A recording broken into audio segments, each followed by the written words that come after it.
Adobe Photoshop full course for beginner class number 5 এ আপনাদেরকে স্বাগত। Hello বন্ধুরা, আমি সমিত দেবনাথ। আর বন্ধুরা, আজ যে ক্লাসটা আমি করাতে চলেছি অ্যাডোবি ফটোশপ নিয়ে, এটা ছাড়া কিন্তু ফটোশপ ব্যবহার করা যায় না বললেই চলে। আজ আমরা দেখব লেয়ার্সের সম্পূর্ণ ব্যবহার, তার সমস্ত প্রপার্টিসগুলো আমরা কিন্তু এক একটা পুরো স্টেপ বাই স্টেপ কিন্তু ব্যবহার করা শিখব প্র্যাকটিক্যালি। তো কিভাবে করবো এই ডিটেলসে দেখার জন্য পুরো ভিডিওটা আপনাদেরকে মন দিয়ে দেখতে হবে। এবং আগামী যে ভিডিওগুলো আপনি যদি ফলো করতে চান, প্লে লিস্টের লিঙ্কটা আমি ডেসক্রিপশনে দিয়ে দিচ্ছি, সেখানে ক্লিক করে আপনার প্লে লিস্টটা ফলো করতে পারেন, সেই ভিডিওগুলো আপনি চেক আউট করতে পারেন। আর আজ যদি ভিডিওটা ভালো লাগে একটা লাইক দিয়ে যাবেন, আর চ্যানেল যারা প্রথম ভিজিট করছেন অবশ্যই চ্যানেলটাকে এখনই সাবস্ক্রাইব করে রাখুন, কারণ এই ধরনের আরও ইম্পর্টেন্ট ভিডিও কিন্তু এই চ্যানেলে আসতে চলেছে। তাহলে বন্ধুরা চলুন কম্পিউটার স্ক্রিনে যাওয়া যাক আর ভিডিওটা স্টার্ট করা যাক। সবার প্রথম যখন ফটোশপের মধ্যে আপনারা চলে আসবেন, আসলে আপনার সামনে এই ইন্টারফেসটা তো আসবে, আপনারা জানেন। তো এর মধ্যে আপনি যদি ডান দিকে দেখেন, এই ধরনের প্যানেলগুলো কিন্তু এখানে ওপেন থাকে। তার মধ্যে নিচে দেখুন এই যে লেয়ার্স বলে একটা অপশন লেখা থাকে, এটা কিন্তু লেয়ার্স অপশন, যে ক্লাসটা আজ আমরা করব। যদি এই অপশনটা আপনার কাছে না আসে, আপনি খুব সিম্পল ভাবে ওপরে দেখুন এই যে বারগুলো আছে, এখানে চলে আসবেন উইন্ডোর মধ্যে আসার পর ওয়ার্ক স্পেসে আসবেন। ওয়ার্ক স্পেসের মধ্যে থেকে দেখুন এই রিস্টার্ট এসেনশিয়াল এর উপর জাস্ট একটা ক্লিক করবেন, করে এটা সম্পূর্ণ নিউ পজিশনে চলে আসবে, যেমন অবস্থা নতুন ওপেন হয়। তার মধ্যে আমরা লেয়ার্স নিয়ে এখন কাজ করব। এবং এখানে দেখুন লেয়ার্সের ওপরে একটা এই ছোট হালকা দাগ মতো আছে, এর উপর যদি আপনি কার্সেটটাকে নিয়ে যান, এখানে দেখুন একটা অপশন আপনারা দেখতে পাবেন যে কার্সেটটা নিয়ে যাওয়ার সঙ্গে সঙ্গে সিম্বলটা চেঞ্জ হয়ে যাচ্ছে। এর উপরে জাস্ট একটা ক্লিক করবেন, করে আপনারা লেফট ক্লিক করে হোল্ড করে রেখে জাস্ট এটাকে যেমন খুশি আপনি আপ অ্যান্ড ডাউন করে আপনি এই স্পেসটাকে দেখুন আপনি ছোট বড় করতে পারেন। তো এটা আমি আমার সুবিধা মতো করে নিলাম। এবার আমরা এখানেও দেখুন যদি ফলো করেন, এই লেয়ার্সের মধ্যে দেখুন এই নিচে দেখুন এই যে একটা টোটালি আছে ব্ল্যাঙ্ক, এবং লেয়ার্সের মধ্যে এই যে অপশনগুলো এখানে খোলা আছে, এগুলো সমস্তগুলো কিন্তু ইনভিজিবল আছে, মানে অফ আছে এখন। মানে এই অপশনগুলো আমি কোনো এখন আপাতত ব্যবহার করতে পারবো না। তো এবার জাস্ট এখান থেকে আমি কিছু ডিটেলস বা কিছু ফাইল আমি এখানে ওপেন করে নিচ্ছি, যেগুলো আমার রেডি করা আছে আপনাদের দেখানোর জন্য আমি একে করে রেখেছি। জাস্ট এখানে একটা ফাইল নিলাম। ফাইল মিনস এগুলো জাস্ট নর্মালি আগের থেকে আমার এডিট করে রেখেছিলাম, বা সেগুলোই বলতে পারেন। সেগুলো আমি এখানে জাস্ট এক এক করে এখানে নিয়ে নিচ্ছি আপনাদের বোঝানোর জন্য। ওকে, জাস্ট এগুলো একবার আমি নিয়ে নিই। এগুলো নর্মালি আমরা যেমন এই ফাইলের মধ্যে এসে নিউ ফাইল নেন, সেম এরকমই জাস্ট আমি এগুলো জাস্ট আগের থেকে রেডি করে সেভ করে রেখে, যাতে আমার সময়টা নষ্ট না হয়, তার জন্য আমি এখানে আগের থেকে করে রেখেছি এগুলো। তো এখানে আরও একটা নিয়ে নিলাম। ওকে, তো এখানে দেখুন একটা জিনিস বলে রাখি, যদি নতুন আপনার কোনো ফাইল ফার্স্ট টাইম নেন, নেওয়ার সময় আপনার কাছে দেখবেন এই জায়গাটা তুমি ব্যাকগ্রাউন্ড বলে লেখা আসবে, ঠিক আছে? তো এখানে ব্যাকগ্রাউন্ড বলে আপনার সামনে লেখা আসবে। ইনফ্যাক্ট আপনি যদি কোনো এখান থেকে ফটো বা কিছু নেন, সাপোজ মনে কোনো এখান থেকে একটা জাস্ট আমি একটা ফটো এখানে নিয়ে আসলাম, দেখুন আসার সময় এটা কিন্তু ব্যাকগ্রাউন্ড এখানে লেখা আছে। এবার ব্যাকগ্রাউন্ড লেখা থাকলে কি হচ্ছে, ওপরে এই যে অপশনগুলো, কোনো অপশনটা দেখুন ভিজিবল থাকছে না, সবগুলো থাকছে অফ। তো এইগুলো তখনই ভিজিবল যখন এই ব্যাকগ্রাউন্ডটাকে আপনি লেয়ারে কনভার্ট করবেন। এর জন্য কিছু সিম্পল ব্যাপার, জাস্ট এর উপরে একটা আপনাকে ক্লিক করতে হবে। এই যে তালা অপশনটা দেখছি, জাস্ট একটা ক্লিক দিলে আপনার কিন্তু এটা হয়ে যাবে কিন্তু লেয়ারসে কনভার্ট। অথবা আপনি এই যে তালা বাদে মানে যে লক সিম্বল আছে এটা বাদে পাশেও দেখুন ডাবল ক্লিক করেন, আপনার সামনে এই ধরনের একটা কিন্তু ছোট্ট একটা পপ আপ বা উইন্ডো ওপেন হবে। এখানে লেখা আছে আপনার, এটা কিন্তু নেম আছে লেয়ার 0 নাম দিয়ে দিয়েছে, দিয়ে জাস্ট এই ওকে বাটন যে ক্লিক করবেন, দেখুন লেয়ারসে আবার কনভার্ট হয়ে গেছে। মানে দুটো অপশন, তালার উপরে আপনি ক্লিক করেন তাহলে একটা সিঙ্গেল ক্লিক, তালার বাইরে যখনই ক্লিক করবেন ডাবল ক্লিক করতে হবে এবং ওকে করতে হবে, বলে আপনার লেয়ারে কনভার্ট যে হয়ে গেল। দেখুন এই সমস্ত যে অপশনগুলো বা ফিচার্সগুলো সবগুলো কিন্তু এখানে ওপেন হয়ে গেছে, এবং এই ফিচার্সগুলো টোটাল কিন্তু ডিটেলস আজ আমরা দেখবো বা আলোচনা করব। ওকে, তো এখান থেকে এবার আমি জাস্ট একটা ব্ল্যাঙ্ক লেয়ারে চলে আসছি। ব্ল্যাঙ্ক লেয়ার্সের মধ্যে আসলাম, আসার দেখুন এখনো কিন্তু সিমিলারভাবে সমস্ত অপশনগুলো কিন্তু বন্ধ আছে। তো এখান থেকে আমি জাস্ট প্রথম আলোচনা করে নিই এই লেয়ার্সটা অ্যাকচুয়ালি হয় কি, বা লেয়ার্সের কাজ কেন লেয়ার্সটা আনা হয়েছে। নর্মাল ক্ষেত্রে আপনি যদি দেখেন, আপনার কাছে যদি নোটবুক থাকে, নোটবুকে যখনই আপনারা একটা পেজে লেখেন, তারপর আবার পেজটাকে ফোল্ড করে আবার নেক্সট পেজে যান, আবার ক্লোজ করে ওটা পরের পেজে যান, এইভাবে তো আমরা পরস্পর যেতে থাকি। সেম লেয়ার্স হলো ওয়ান টাইপ অফ পেজ। এই পেজগুলো আপনি কিন্তু এক এক করে বাড়াতে পারেন, তার জন্য নিচে প্লাস বাটন আছে। এরকম দেখুন যত প্লাসে ক্লিক করবে এখানে কিন্তু লেয়ার্স কিন্তু বাড়তে শুরু করে। আর এগুলো আনডু করার জন্য কন্ট্রোল জেড করছি, দেখুন আবার কিন্তু এগুলো সরে যাচ্ছে। অথবা এগুলো ডাইরেক্ট কিন্তু আমি কাজ করার পরে যদি হয়, মানে সেভ করেছি তারপর তো কন্ট্রোল জেড করলে হবে না, তখন ডিলিট করতে চাইলে এটাকে জাস্ট উপর রাইট ক্লিক করে এই ডিলিট লেয়ার্সে ক্লিক করলে লেয়ারগুলো কিন্তু ডিলিট হয়ে যায়। অথবা এটার উপর লেফট ক্লিক করে ডার্ক করে নিচে ডিলিট যে অপশনটা, এর উপর জাস্ট ছেড়ে দিলে এটাও কিন্তু ডিলিট হয়ে যাবে। এইভাবে আপনারা কিন্তু ডিলিট করে নিতে পারেন। যেমন একটা পেজে আপনারা যদি ড্র করেন, মনে করুন সাপোজ আমি এখানে ব্রাশ টুল নিয়ে এখানে এর উপর জাস্ট এই ড্র করছি, দেখুন ড্র করে যদি এবার মনে করি এটাকে যদি সরাতে চাই, যখন এটা সরাবো পুরো পেজটা সমেত কিন্তু এটা পুরো সরে যাচ্ছে। তো এখানে যদি আমি করতাম একটা লেয়ার এখানে নিয়ে নিতাম, লেয়ারসটার উপর যদি তার উপর যদি ড্রটা করি, দেখুন ড্রটা করছি যেই, দেখুন এই লেয়ারসটার উপর ড্র, নিচেটা কিন্তু হয়নি। এবার এই লেয়ারসটার উপর জাস্ট ক্লিক করলাম, করে দেখুন এটাকে জাস্ট মুভ করলে শুধু ওপরটা মুভ হচ্ছে, নিচেটা কিন্তু মুভ হচ্ছে না, মানে ওপরের লেয়ারটা আমি কাজ করেছি। তো তাই জন্য কি হবে, লেয়ার যত আপনি নিয়ে প্রতিটা নতুন নতুন লেয়ারে কাজ করবে, আপনি চাইলে এডিট করতে আপনার খুব সুবিধা হবে, খুব ইজিলি আপনি কিন্তু একটা থেকে আরেক জায়গায় মুভও করাতে পারবেন। তো সেগুলো কি করানো যায় চলুন একবার আমরা দেখে নিই পরস্পর, এখানে কিন্তু একটা কাজ করে দেখে নিই। তো এখানে একটা লেয়ার্স আছে, এর উপরে আমি একটা টেক্সট নেবো, টেক্সট টাইপ করবো, ঠিক আছে। তো টেক্সট টাইপ করা আমি পরে একটা আলাদা ক্লাস তো হবেই নিশ্চয়ই, সেই ক্লাসটা আমি দেখাবো ডিটেলসে। জাস্ট এখানে টাইপ করছি একটা ডিজিটাল সমিত, এবং এটাকে জাস্ট বড় করতে গেলে কন্ট্রোল টি, ট্রান্সফর্ম করব, করে জাস্ট এই কর্নারটা ধরে এই জাস্ট বড় করব, করে টেনে ডার্ক করে আনছি, করে জাস্ট এন্টারে ক্লিক করব, করে এটা কিন্তু রিসাইজ নিচের মতো আমি করে নিতে পারবো কন্ট্রোল টি। অথবা আপনারা এখান থেকে এসেও কিন্তু এডিটের মধ্যে আসবেন, আসলে এখানে ট্রান্সফর্ম লেখা আছে, কন্ট্রোল টি করলে কিন্তু ট্রান্সফর্ম সেম একই রকম কাজ হয়। তো আপাতত কন্ট্রোল টি আপনারা জেনে রাখুন, এরও ডিটেলসে কিন্তু আর পরে আলোচনা করা যাবে, ঠিক আছে। এবার মনে করুন জাস্ট এখানে একটা জিনিস দেখুন, এই নিচে ছিল লেয়ার্স, আর ওপরে কি হলো, এটা যে আমি টেক্সট টাইপ করছি, তো এখানে টি লেখা সিম্বল চলে আসে পাশে, দেখুন যেটা আমি টাইপ করছি সেটা কিন্তু লেখাটা এখানে চলে আসে, মানে এটা কিন্তু টেক্সট লেয়ার্সে চলে আসছে। এবার ফর এক্সাম্পল আমি এখান থেকে সাপোজ একদম একটা ফটো নিয়ে, এর মধ্যে সাপোজ যে কোনো একটা ফটো এখান থেকে নিচে, এখান থেকে একটা আর্ট ফটো আমি নিয়ে আসি, দাঁড়ান এক সেকেন্ড। তো এখান থেকে একটা আর্ট ফটো আছে, এটাকে আমি জাস্ট নেবো, নেওয়ার জন্য এর উপর জাস্ট রাইট ক্লিক করে এটা কিন্তু ডার্ক করে নিয়ে আসবো, এসে ফটোশপে ঠিক এই ওপরে যে বারটা এর উপর জাস্ট ছেড়ে দেবো, দিলে দেখুন এটা কি সিম্পল ভাবে এখানে চলে এসছে। এবং এখানে দেখুন এটা লেয়ার্স নাম দিয়ে এসছে, যেমন আগেরগুলো যখন আমি ওপেন করছিলাম এটা ব্যাকগ্রাউন্ড ছিল, এটাকে কিন্তু লেয়ার্স নাম দিয়েছে, কারণ এটা ছিল পিএনজি ফরম্যাটে, তো এটা অলরেডি কিন্তু লেয়ার্স এসছে। এবার এটাকে জাস্ট আমি যদি ডার্ক করে ওই ক্যানভাসটা মানে এটার মধ্যে যদি আনতে চাই, এর জন্য কিছু করার নেই, জাস্ট নর্মালি এটাকে জাস্ট ক্লিক করে আবার হোল্ড করব, করে জাস্ট এর উপরটা দেখুন নিয়ে আসবো, আসার সঙ্গে সঙ্গে এখানটা দেখুন এসে এই যে পজিশন, যেখানে পজিশন ছেড়ে দেবো সেই পজিশনটা কিন্তু চলে আসবে। এবার এর মতো করে এটা কিন্তু আবার কন্ট্রোল টি করে আমি রিসাইজ এটাকে করে নিতে পারি, কন্ট্রোল টি করলাম, করে ফের এন্টার করে রিসাইজ করে নিলাম, ঠিক আছে। এবং এটাকে মুভ করতে গেলে ঠিক এর উপরেই ক্লিক করে আপনি কিন্তু এদিক ওদিকে সবগুলো মুভ করতে পারবেন। তাহলে এটা টেক্সট নিলাম, আবার একটা যে লেয়ার নিলাম, দেখুন লেয়ার 0 ছিল, ওপরটা লেয়ার 1 হয়ে গেছে, মানে এটা কিন্তু লেয়ার্সের মধ্যেই আছে, সবগুলো কিন্তু ইন্ডিভিজুয়াল আছে। এবং এখান থেকে যদি আমি একটা ফটো নিই, দেখুন একটা ফটো ফর এক্সাম্পল এখানে একটা ফটো আমার রাখা আছে, এই ফটোটাকে আমি এখানে নিয়ে আসছি, সিমিলারই একইভাবে একটা ফটো এখানে নিয়ে আসলাম। তো ব্যাপারটা আপনাদেরকে বোঝানোর জন্য এইগুলো আমি দেখাচ্ছি, পরস্পর বোঝাচ্ছি লেয়ার্স অ্যাকচুয়ালি কেন আমরা ব্যবহার করি, এবং খুব সিম্পলভাবে আপনাদেরকে বোঝাচ্ছি, আপনাদের বুঝতে সুবিধা হবে। এবার দেখুন নিচেরটা আছে এটা মেন লেয়ার, এই লেয়ারটার সঙ্গে আমার আপাতত কোনো সম্পর্ক নেই, 3টে উপরের লেয়ার নিয়ে আমার কাজ এখন, ঠিক আছে। এই 3টে লেয়ার নিয়ে কাজ, এই 3টেকে সিলেক্ট করার জন্য এই জাস্ট আমি সিঙ্গেল ক্লিক করলাম, পরস্পর সবগুলো অ্যাকশন সিলেক্ট করার জন্য শিফট প্রেস করে একদম লাস্ট যে লেয়ারটা বা উপরে যে লেয়ারটা সিলেক্ট করে তারপর ক্লিক করে সবগুলো অ্যাকশন সিলেক্ট হবে। ইন্ডিভিজুয়াল কোনটা সিলেক্ট করতে হয় তারপর সিঙ্গেল ক্লিক করবো, আর শিফট প্রেস করে যেটার উপর ক্লিক করবো সেগুলো একসঙ্গে কিন্তু পরস্পর সিলেক্ট হতে থাকবে বা ডিসিলেক্ট হতে থাকবে।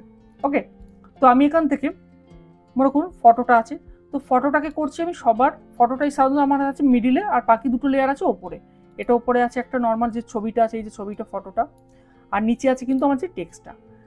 এইবার যদি আমি এই ফটোটাকে এইবার ছবিটাকে আমি নিয়ে আসতে চাই, এখানে দেখুন আমার ফটোর পিছনে আনতে চাই, তো এটা কিন্তু পিছনে আসছে না, এটা হচ্ছে আমার ফটোটার ওপরেই চলে আসছে, তাতে কি হচ্ছে ফটোটা আমার খারাপ হয়ে যাচ্ছে। তো এর জন্য এর থেকে বাঁচার উপায় হচ্ছে আমাকে কি করতে হবে, তাহলে এই ফটোটা নিয়ে আনতে হবে এর ওপরে। তো এর জন্য এখানে দেখুন এই যে লেয়ার্সগুলো আছে, এই লেয়ার্সে যেটাকে আমি ওপর নিচে করতে, মানে যেটা ওপরে থাকবে, যে লেয়ারটা ওপরে থাকবে সেটাই কিন্তু সবার ওপরে আসবে, সেম ওই নোটবুকের মতো দেখুন ওপরে চলে এসছে। তো আমি এটাকে জাস্ট ওপরে আনার জন্য নিচের লেয়ারটাকে ক্লিক করব, করে জাস্ট ডার্ক করে ওপর নিয়ে আসার সঙ্গে নীল রঙের যে বার আসবে, যেই দেখতে পাবো নীল রঙের বারটা সঙ্গে জাস্ট ছেড়ে দেবো, দিলে দেখুন এবার ফটোটা কিন্তু ওর ওপরে চলে এসছে। আপনি সিমিলার ওপরটাকেও ধরে নিচে নামাতে পারেন, শুধু এই না নিচেরটাকে ধরে ওপরে তুলে যাবে, এইভাবে দেখুন চেঞ্জ করতে পারবেন। ইনফ্যাক্ট ডিজিটাল সমিটটাও দেখুন জাস্ট ব্যাক সাইডে আনলাম, আমি যে ডিজিটাল সমিট লেখাটা কিন্তু ওপরে রাখতে ফটোর এইতে ধরে ওপরে নিয়ে আসলাম, এইভাবে কিন্তু লেয়ারগুলোকে আপনি আপ অ্যান্ড ডাউন করতে পারবেন। শুধু তাই না, আপনি আমার সুবিধার জন্য যে লেয়ারটা এখানে আছে লেয়ারটার নামটাও চেঞ্জ করতে পারেন। লেয়ার দেখুন যে লেখা আছে লেয়ার 2, লেয়ার 1, জাস্ট এর উপর একটা এরকম ডাবল ক্লিক করবেন, ডাবল ক্লিক করার সময় দেখুন এটা টাইপিং অপশনে চলে আসবে, এটা করে দিই ফটো, আর নিচেরটা হচ্ছে ফ্লাওয়ার করে দিলাম, আর ওপরটা টেক্সট আছে। তাহলে আমার বুঝতে সুবিধা হবে কোনটা ক্লিয়ার, আপনারা এইভাবে কিন্তু নাম দিয়েও কিন্তু করতে পারেন, তাতে আপনার কেউ বুঝতে খুব সুবিধা হবে বা খুব ইজি হবে। এটা আশা করি আপনারা বুঝতে পেরেছেন। এবার চলে আসি, তো এখানে যে লেয়ারটা সিলেক্ট করা থাকবে ঠিক সেই লেয়ারটা কিন্তু এখানে সম্পূর্ণভাবে কাজ করা যায়। আমি অন্য চাইলে লেয়ারটা কিন্তু কাজ করি, এটা কিন্তু সিলেক্ট করা আছে, ওই জন্য কিন্তু এই লেয়ারটার উপরে আমি দেখুন কাজ করতে পারছি, বা আমি কন্ট্রোল যখন ট্রান্সফর্ম করবো এটাই কিন্তু সিলেক্ট করবো, অন্যগুলো কিন্তু সিলেক্ট হবে না। তাই আমি এটাকে সিলেক্ট করে সবার উপর দেখুন এই যে অপশন দেখুন অপাসিটি, এই অপাসিটির উপরে ক্লিক করে ডাউনে ক্লিক করে দেখুন এটা দুই ডান দিক বাঁ দিক করে দেখুন অপাসিটি কমছে, মানে এটা কিন্তু ট্রান্সপারেন্ট হচ্ছে। দেখুন সাধারণত আমরা দেখতে পাবেন যদি মাঝামাঝি আনি ট্রান্সপারেন্ট হচ্ছে, পিছনে এটা কিন্তু ক্লিয়ার উঠে আসছে এবং ট্রান্সপারেন্ট হয়ে আছে। তো এইভাবে কিন্তু অপাসিটিটাকে এখানে কিন্তু অ্যাডজাস্ট করা যায়, আপনাদের মতো করে আপনি অ্যাডজাস্ট করতে পারবেন। অথবা নিচের লেয়ারটাকে যদি আমি কালার করি, কিছু না এটা ক্লিক করে আমি যেমন অল্ট ব্যাক স্পেস করলে দেখুন কালারটা হয়ে যাবে। জাস্ট এটাকে যদি এখানে রাখি, একে এর অপাসিটি যদি কমাই দেখুন কিরম দেখতে লাগবে, দেখুন আসলে কম করছি আমি, দেখলে বুঝতে পারবেন দেখুন। ওকে, তো এটা অপাসিটির হচ্ছে কাজ। এবার নিচে যদি ফিল অপশানটায় আসি, অপাসিটিটা ফুল করিচ্ছি এখানে। এবার ফিলটাতে আসলাম, ফিলটাতে ওষুধ যদি এখান থেকে দেখুন কম বেশি করি, সেম আপনার মনে হয় কিন্তু অপাসিটির মতো একই রকম কাজ হচ্ছে। তো ফিলের কাজ এখানে আপনারা বুঝতে পারবেন না, ফিলের কাজটা আমরা যখন ব্লেন্ডিং অপশান দেখবো তখন কিন্তু আমরা ফিলের কাজটা সম্পূর্ণভাবে ডিটেলসে দেখবো।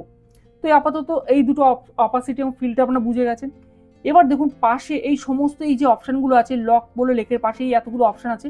এবার দেখুন লক অপশানগুলো কিন্তু এখানে চেক করবে করে। তো তার জন্য এই ফটোটার উপর যখন সিলেক্ট করা আছে দেখুন এটা ইনভিজিবল আছে, মানে এগুলো অন নেই, এবং পাশেরটা অন আছে। এর কারণ হচ্ছে এটা যেহেতু মানে স্মার্ট অবজেক্টে কনভার্ট করা আছে, সেই জন্য কিন্তু এটা কিন্তু এই অপশনগুলো অন হচ্ছে না। দেখুন আমি যদি ফ্লাওয়ারটাকে করি, ফ্লাওয়ারটা করার সঙ্গে এটা কিন্তু অন হয়ে গেছে। ঠিক আছে, জাস্ট আমি ফ্লাওয়ারটাকে এখানে নিয়ে আসলাম, আমি ডিজিটাল সমিত থেকে একদম নিচে করে দিচ্ছি আপাতত, আর ফটোটাকে রাখছি সাইডে। বা ফটোটা এই মুহূর্তে আমার লাগছে না, তো ফটোটাকে আমি অফ করতে পারি। তার জন্যই দেখুন পাশে এই যে আই অপশানগুলো আছে, এই আই অপশান যেটা ক্লিক করবো সেটা কিন্তু এখান থেকে বন্ধ হয়ে যাবে। ওকে, তো ফটোটাকে আপাতত বন্ধ করে রাখছি আমি। এইভাবে কিন্তু আপনি চাইলে বন্ধও করে রাখতে পারেন। এটা একটু ট্রান্সফর্ম করে নিচ্ছি আমি, একটু বড় করে নিচ্ছি, এটা বড় করে নিলাম। ওকে, এবার দেখা যাক এই লক অপশানগুলোর কাজ কি। তো লক অপশানগুলোর মধ্যে সবার প্রথম যেটা আছে, এর উপর যদি আমি মাউসটা নিয়ে আসলে দেখতে পাচ্ছি লক ট্রান্সপারেন্ট পিক্সেল, এটাকে জাস্ট ক্লিক করার সঙ্গে দেখুন পাশে একটা তালা সিম্বল চলে এসছে। তো তালা সিম্বলটা আসার পরে জাস্ট আমি এটাকে ধরে যেরকম করছি মুভ করাতে পারছি, এটা জাস্ট কন্ট্রোল টি করে ট্রান্সফর্ম করাতে পারছি, ছোট বড় করতে পারছি। এবার আমি এখান থেকে একটা জাস্ট ব্রাশ নেবো এবং এখান থেকে কালারটাকে আমি চেঞ্জ করে নিচ্ছি, সাপোজ ব্লু কালার করে নিচ্ছি। ব্লু কালার করে এবার যদি দেখুন আমি পাশেই ক্লিক করছি, পাশে কিন্তু পেন্ট করছি, কোথাও পেন্ট হচ্ছে না, পেন্ট হচ্ছে না। এবং ঠিক এর ওপর দিয়ে যখন ক্লিক করবো দেখুন পেন্টটা হচ্ছে, অন্য কোথাও কিন্তু হচ্ছে না। জাস্ট এই যে আটটা রয়েছে আটটার ওপরেই হচ্ছে, পাশে মাঝে গ্যাপগুলো তো কোথাও কিন্তু হচ্ছে না। এই যে আটটা আছে, এই আটটা যেটা দেখা যাচ্ছে এর আশপাশের সবটা কিন্তু ট্রান্সপারেন্ট আছে। তো ট্রান্সপারেন্ট কি থাকবে, ট্রান্সপারেন্ট যদি থাকে তার উপরে কিন্তু কোনো রকম কাজ হবে না। তো সেই জন্য লক করা আছে, লকটা যদি অফ করে দিই, করে দিয়ে দেখুন জাস্ট আমি ড্র করলে যেখানে ড্র করি সেখানে কিন্তু এবার পেনটা হচ্ছে। জাস্ট এটা যদি লক করা থাকে তাহলে কি হবে, আমি এর বাইরে আর কোথাও দেখুন পেন্ট হবে না। এটা হচ্ছে ট্রান্সপারেন্ট পিক্সেলের কাজ। ওকে, তো এই লকটা আপনি ইউজ করতে পারেন, করে কিন্তু ব্যবহার করতে পারেন। আর এবং পাশে যে লকটা আছে এটা দেখুন যদি এরপরে জাস্ট ব্রাশ অপশানটা যদি ক্লিক করি, করার সময় পাশেরটা বন্ধ হয়ে গেল আর এটা হচ্ছে অন। এটা অন হয়ে গেলে দেখুন এবার আমি যদি ব্রাশ অপশানটা আবার এখান থেকে জাস্ট মুভ টুলটা ছিল, জাস্ট ব্রাশ অপশানটা আবার ক্লিক করছি, ক্লিক করার সঙ্গে সঙ্গে দেখুন ব্রাশ অপশান কিন্তু আর আসছে না। এর যে পয়েন্টার দেখুন অন্যরকম ক্রস চিহ্ন, সেখানে ব্রাশ অপশান এখানে ইউজ করা যাবে না, মানে আপনি এখানে ব্রাশ কিন্তু ইউজ করতে পারবেন না। তার জন্য এটা দেখুন ব্রাশ অপশানটা আছে, এটার নাম হচ্ছে ক্লিক করি দেখুন লক ইমেজ পিক্সেল, মানে ইমেজটার উপরে আমি কিন্তু কোনো রকম এডিট করতাম, কিন্তু এটাকে দেখুন ট্রান্সফর্ম করতে পারবো, এটাকে ঘোরাতে পারবো, ছোট বড় করতে পারবো, এগুলো কিন্তু সবগুলো করতে পারবো। অথবা এটাকে কিন্তু আমি এক জায়গায় মুভও করতে পারবো। ঠিক আছে, এগুলো কিন্তু করা যাবে। পাশের যে এখন অপশানটা আছে এটা আছে কি লক পজিশন। ঠিক আছে, তো লক পজিশনটা কাজ হচ্ছে আমি যেটা লক করে দিই, দেখুন লক করার সঙ্গে সঙ্গে আমি জাস্ট এই পজিশনটাকে কিন্তু আর রিমুভ করাতে পারবো না, এটা কিন্তু ফিক্সড হয়ে যাবে। এবং এটাকে দেখুন আমি কিন্তু ট্রান্সফর্মও করাতে পারবো, ছোট বড়ও করতে পারবো, পুরো পজিশনটা কিন্তু ফিক্সড থাকবে। এটাকে কিন্তু আমি কিছু আর করতে পারবো না এখান থেকে। তো এখান থেকে ব্যাপারটা হচ্ছে আপনি এখান থেকে যে লকগুলো আছে এগুলো যতই ডান দিকে আপনি সরে যাবেন, মানে এগুলো একটার সঙ্গে একটা কিন্তু সংযুক্ত, আপনি কিন্তু এটার সঙ্গে এবং বাদ দিয়ে পাশেরটা দুটো কিন্তু একসঙ্গে কাজ করবে, ঠিক তার পাশেরটাকে তার পাশেরটা কিন্তু এই তিনটেকে নিয়ে একসঙ্গে কাজ করবে। তো এইভাবে কিন্তু এটা কাজ করে। এবং পাশে যে আরেকটা অপশন আছে দেখুন, এরপর যদি মাউসটা নিয়ে যাই, এটা কিন্তু তো সাধারণত যখন আর্টবোর্ড নিয়ে কাজ করে তখন কিন্তু এটা দেখা যায়। তো এখন আর্টবোর্ড নিয়ে আমরা কাজ করছি না, সেটা পরের বিষয় যখন আমরা করবো আমরা দেখে নেবো কি কোনো সময় করি।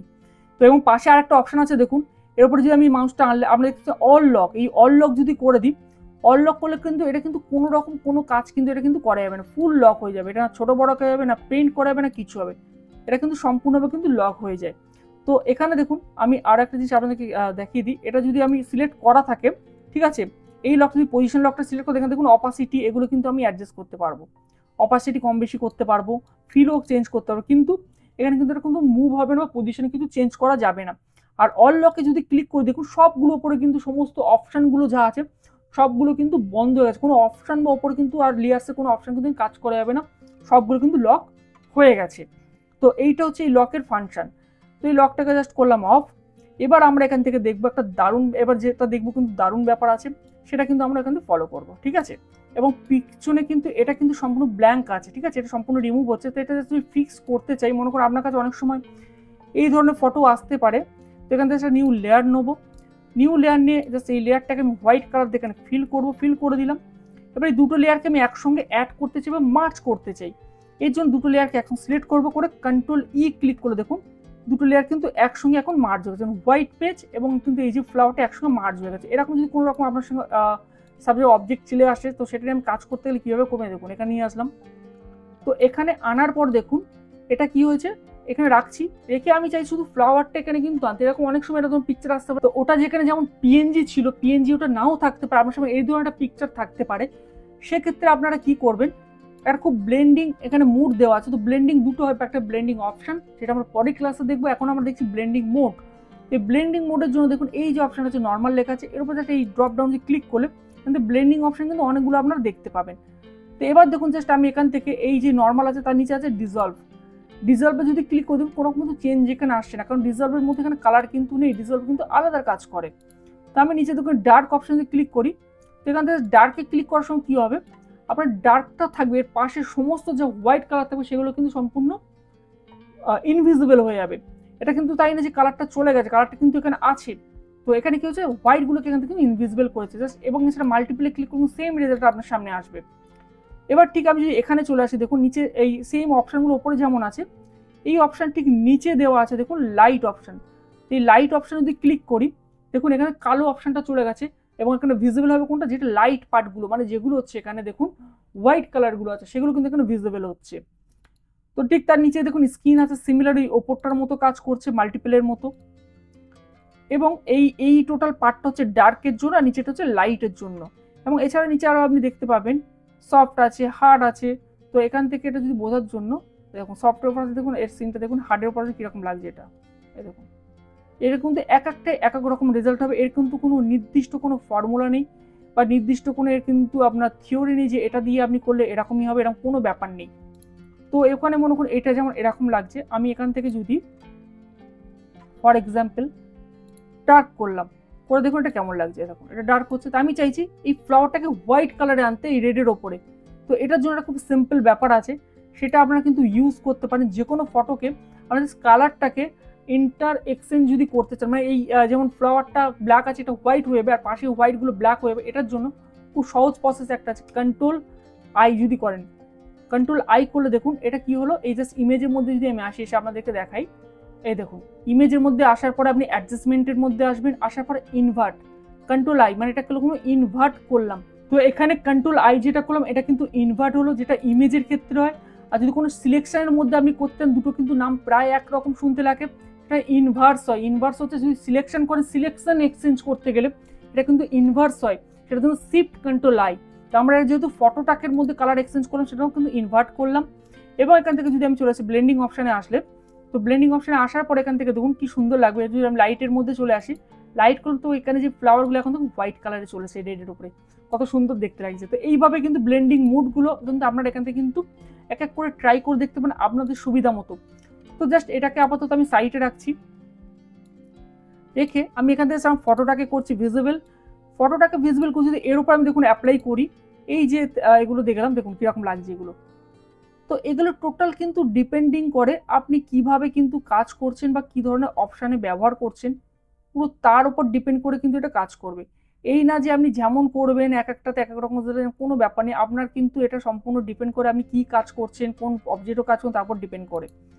তো এটা একটা ভালো জিনিস এখানে জাস্ট আমরা এখন করবো, সেটা করে আপনাদেরকে একবার দেখাচ্ছি। দেখুন সাপোজ মনে করুন এই যে আমি যে টি শার্টটা আমার এই ফটোটাতে আছে, এই টি শার্টটার কালারটা আমি চাইছি এখন চেঞ্জ করতে, সেটা এখান থেকে খুব সুন্দরভাবে কিন্তু আপনারা করতে পারবেন। এর জন্য সবার প্রথম আপনার কী করতে, যে এরিয়াটা আপনার চেঞ্জ করতে চাইছেন কালারটা, সেটার জন্য আপনাকে সবার প্রথমে কী করতে হবে, এই যে কালারটাকে কিন্তু এরিয়াটাকে সিলেক্ট করতে হবে। এবং আমি সবার প্রথমে এখান থেকে এইগুলোকে করেছি লক, যাতে এগুলো কিন্তু চট করে রিমুভ না হয়। জাস্ট অল লকে ক্লিক করলাম, লক করে রাখলাম, আর যেটা নিয়ে কাজ করবো সেটাকে জাস্ট সিলেক্ট করলাম। করে এখান থেকে আমি কি করবো, এই জায়গায় সিলেক্ট করার জন্য আমি এখানে নেবো কুইক সিলেকশন টুলটাকে নিয়ে নেবো, নিয়ে জাস্ট এর উপর থেকে হালকা করে দেখুন আমি এটাকে জাস্ট ড্র করবো। দেখুন খুব সুন্দরভাবে কিন্তু এগুলো সিলেকশন কিন্তু এগুলো হয়ে যাচ্ছে। যেগুলো বাইরে বেরিয়েছে এগুলো কিন্তু আস্তে আস্তে আমি কিন্তু ঠিক করে নেবো। ওকে, তো এই পজিশনটা একটু ডিস্টার্ব আছে, এখানটা আমি জাস্ট কি করবো, আবার এখান থেকে কি নেবো, পলিগনাল ল্যাসো টুলটা নেবো।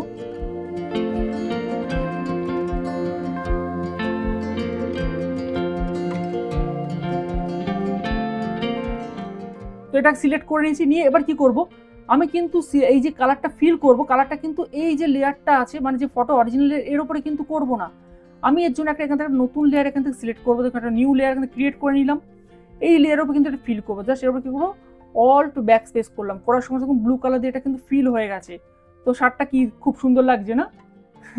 তো শার্টটা এখানে দেখুন একদম মানে খুব বাজে বেকার লাগছে, এটা কিন্তু এভাবে হয় না, তার জন্য খুব খারাপ দেখাচ্ছে। তো এটার জন্য একটা খুব ভালো অপশান হচ্ছে, দেখুন এটা তো এইভাবে করতে হবে, করার পরে এবার আপনার ব্লেন্ডিং মোডটাকে কিন্তু ইউজ করতে হবে।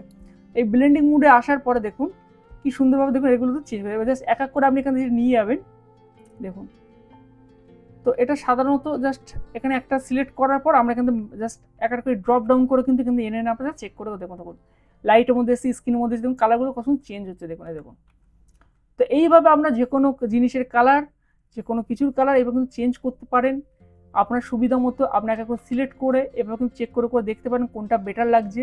এটা ছাড়া আরও অনেক ভালো অপশান আছে, সেগুলো আমরা যখন আরও পরে ক্লাস দেখবো সেগুলো দেখবো। আপাতত এই যেটা দেখাচ্ছি এটা আপনারা দেখে দেখুন একটা কালার দিয়ে কত রকম আসছে, মানে এক একটা অপশানে কিন্তু এক রকম কাজ করছে, সেই মতো কিন্তু কালারগুলো কিন্তু এখানে কিন্তু চেঞ্জ হচ্ছে। দেখুন এই মতো করে আপনাদের কিন্তু দেখে নিতে হবে কোনটার সঙ্গে কোনটা ম্যাচ করছে, আপনার রিকোয়ারমেন্ট অনুযায়ী কোন অপশানটাকে ঠিক চুজ করলে আপনার রিকোয়ারমেন্টটা ফিল হচ্ছে, সেইগুলো কিন্তু আপনাকে এখান থেকে এক করে কিন্তু চেক করে নিতে হবে। ওকে, বাস হয়ে গেল। এবার আমার মুখে একটা সাপোজ ভুল হয়েছে, আমি এই লেয়ারটা নেওয়ার পিছনে কারণ হচ্ছে এটা মনে সাপোজ আমি আলাদা লেয়ারই কালারটা ফিল করলাম, কারণ আমার হতেই পারে এটা ভালো লাগছে না, আমি ডিলিট করতে চাই, কিছু না এটাকে এই আই বাটনে ক্লিক করে এটা অফ করে দেবো, আবার যে নতুন অবস্থা যেমন ছিল সেই পজিশনে চলে আসবে খুব ইজিলিভাবে এটা। তো আবার এটাকে জাস্ট অন করে নিলাম, কোনো অসুবিধা নেই। আমি দুটোকে একদম সিলেক্ট করে যেমন কিছু মুভও করাতে পারি, এটারও কিন্তু কোনো অসুবিধা নেই। তো এভাবে কিন্তু আপনারা কিন্তু যে কোনো কিছুর কালার চেঞ্জ করতে পারেন এই ব্লেন্ডিং মুডকে ব্যবহার করে, ঠিক আছে। এবার চলে আসি এই ওপরের অপশানগুলোকে। ওপরের অপশানটা হচ্ছে কাইন্ডের কাজ হচ্ছে এখানে কিন্তু ফিল্টার, হিসেবে মতো ওয়ান টাইপ অফ ফিল্টার। তো ফিল্টার মানে হচ্ছে আপনি এখানে অনেক লেয়ার একসঙ্গে অনেক সময় কাজ করতে, যখন অনেক বড় কাজ করবেন, সাপোজ কোনো ব্যানারে কাজ করছেন, কোনো বড় আপনি সাপোজ যেটা হয় না লিপ প্লেটিং বানাচ্ছেন অথবা কোনো টেমপ্লেট বানাচ্ছেন, তো সেক্ষেত্রে হবে কি অনেক বড় কিন্তু এটা হয়ে যায়, বা কোনো ওয়েবসাইট ডিজাইন করতে অনেক বড় এটা হয়ে যায়। যখন আমরা থাম্বনেল বানাই তো এর মধ্যে অনেকগুলো কিন্তু অপশান চলে আসে, অনেক এলিমেন্ট চলে আসে, এই এলিমেন্টগুলো কিন্তু একসঙ্গে খুঁজে পেতে আপনার অনেক অসুবিধা হতে পারে। তো তার জন্য এগুলো শর্ট আউট করা যায়, সেগুলো কীভাবে করা যায় দেখে নেওয়া যাক। তো সবার প্রথমে কিন্তু সার্চ করে কাইন্ডে করে যদি আমি নেমে ক্লিক করি, দেখুন নাম এখানে কিন্তু চলে আসে, নাম দিয়ে আমি কিন্তু এখানে লিখে সার্চ করতে পারি, সেই নামটা দিয়ে কিন্তু সার্চ করতে পারি, সেটাই কিন্তু এখানে চলে আসে। সাপোজ এখন ডিজিটাল শ্রমিক, দেখুন শুধু কিন্তু ওটা চলেছে ডিজিটাল লেখার সঙ্গে সঙ্গে। ওকে, তো আমি এইভাবে এখানে কিন্তু না করে কাইন্ডে রাখলাম, একে পরস্পর এখানে দেখুন এই ইমেজে ক্লিক করার সঙ্গে যেগুলো ইমেজ আছে সেগুলো এখানে দেখাচ্ছে। ঠিক পাশেরটা অপশানটা আছে, এটার মধ্যে কি আছে অ্যাডজাস্টমেন্ট লেয়ার, যে অ্যাডজাস্টমেন্ট লেয়ার কি থাকে তার সেটা আসবে, সেটা আপাতত কিছু নেই। টেক্সটে ক্লিক করার সঙ্গে অলরেডি টেক্সট লেয়ার যেটা সেটা সামনে চলে আসছে। এটা এখন সেভ, যদি কোনো সেভ থাকে, সেভ যেহেতু আমার কাছে নেই, সেভ এখানে অনেক কিছু কিন্তু বানানো যায়। ফর এক্সাম্পল কোনোটা সেভ যদি আমি কিন্তু ড্র করি, সাপোজ এখান থেকে একটা সেভ নিলাম রেক্ট্যাঙ্গেল, এটা ড্র করলাম, এটাকে নীল কালার দিয়ে ফিল করলাম। ওকে, আবার মুভ টুল নিলাম, এগুলো পরে আমরা দেখবো ভালো করে, ডিটেলসে দেখবো, সেভ টেপগুলো সবই দেখবো। তো আপাতত দেখুন সেভে এবার যখন ক্লিক করছি দেখুন অলটা সেভ, যেহেতু এটা কিন্তু সামনে চলে আসছে। ফিল্টার ফর স্মার্ট অবজেক্ট, তো এখানে স্মার্ট অবজেক্ট যেহেতু আগে আমি বলেছিলাম, এই দেখুন ফটোটা স্মার্ট অবজেক্ট কনভার্ট করার জন্য ওর উপরে এটা এডিট করা যাচ্ছিল না, তো সেই জন্য এটার মধ্যে দেখুন তো ক্লিক করার সঙ্গে স্মার্ট অবজেক্টটা চলে আসছে। তো এইভাবে কিন্তু আপনি এই ফিল্টারগুলোকে ব্যবহার করতে পারেন। ওকে, এবং পাশে দেখুন আর একটা এই অপশান আছে অন অফের, এটাকে দিয়ে কিন্তু আপনি এই অপশানটা কিন্তু অফ অন কিন্তু করতে পারেন আপনাদের সুবিধা মতো। এবার মনে করুন আপনার এই দিকে যে এতগুলো এই অপশান খুলে গেছে, আমি বললাম অনেক কাজ আপনি একসঙ্গে করছেন, এগুলো চাইলে আপনার মতো শর্ট আউট করতে পারেন। সাপোজ মনে করুন আমি এই দুটোকে ফটো, যেহেতু এটা ফটোর সঙ্গে রিলেটেড, এই দুটো ফটোর সঙ্গে এই দুটোর মধ্যে চাই আমি একসঙ্গে একটা ফোল্ডারের মধ্যে রাখতে, তার জন্য নিচে চলে আসবেন, আসার পর দেখুন এই একটা যে অপশন আছে, এই যে নিউ লেয়ার নেওয়ার জন্য যে প্লাস বাটন, ঠিক তার পাশে বাঁদিকে আছে দেখুন, এটা কিন্তু group option, create a new group. এর যদি ক্লিক করবো দেখুন এই দুটো কিন্তু একসঙ্গে গ্রুপের মধ্যে চলে এসেছে, এই অ্যারো চিহ্নটা ক্লিক করার সঙ্গে দুটো কিন্তু এর মধ্যে চলে এসছে। আমি চাইলে এই গ্রুপটাকে একসঙ্গে কিন্তু সিলেক্ট করে আমি চাইলে কিন্তু মুভ করাতে পারি। আমি চাইলে দুটো একসঙ্গে কিন্তু অফও করতে, জাস্ট গ্রুপটাকে অফ করলে দেখুন দুটো একসঙ্গে কিন্তু অফ হয়ে যাবে। আমি চাইলে গ্রুপটাকে কিন্তু লকও করতে পারি, দেখুন এটা কিন্তু কোনোভাবে মুভ বা কিছু করা যাবে না। তো এইভাবে আপনার সমস্ত যে এর মধ্যে ওয়ার্কগুলো করছেন বা যা ওয়ার্ক স্পেস বা ফাইলগুলো করছেন বা লেয়ারগুলো বানাচ্ছেন, এগুলো কিন্তু সবগুলো একসঙ্গে আপনার মতো গ্রুপ করে সুন্দর করে সাজিয়ে রাখতে পারেন। এবং এই গ্রুপগুলোর নামও কিন্তু আপনি দিতে পারেন, যেমন লেয়ারের নাম দেন ডবল ক্লিক করে আপনার সুবিধা মতো গ্রুপ 1, গ্রুপ 2 বা ফটো গ্রুপ বলে আপনি কিন্তু নাম দিয়ে দিতে পারেন। এছাড়া পাশে এই যে অপশানগুলো আছে দেখুন, এটা কিন্তু আছে ব্লেন্ডিং অপশান আছে, এর মধ্যে কিন্তু অ্যাডজাস্টমেন্ট প্রচুর লেয়ার কিন্তু আছে, যেগুলো কিন্তু এগুলো আমরা পরে এক এক করে কিন্তু এর একটা ইন্ডিভিজুয়াল ক্লাস আমরা তৈরি করব। পাশে কিন্তু মাস্কিং আছে, পাশে ফিল্টার আছে, এগুলো কিন্তু এক এক করে আমরা পরে কিন্তু দেখব। ওকে, আজ যে এই ক্লাসটা করালাম লেয়ার সম্বন্ধে পুরো ডিটেলসে এটা আপনাদেরকে দেখালাম, কেমন লেগেছে অবশ্যই কমেন্ট বক্সে আমাকে জানাবেন। ভিডিও ভালো লাগলে একটা লাইক দিতে কিন্তু ভুলবেন না, আর চ্যানেলের সঙ্গে যুক্ত হয়ে যান, নেক্সট ভিডিওটা ফলো করুন। খুব তাড়াতাড়ি আবার নেক্সট এপিসোড কিন্তু বা নেক্সট ক্লাস আনতে চলেছি। তো বন্ধুরা আজ এই ভিডিওটা এখানেই শেষ করছি, অবশ্যই ভালো থাকবেন ও সুস্থ থাকবেন। নমস্কার।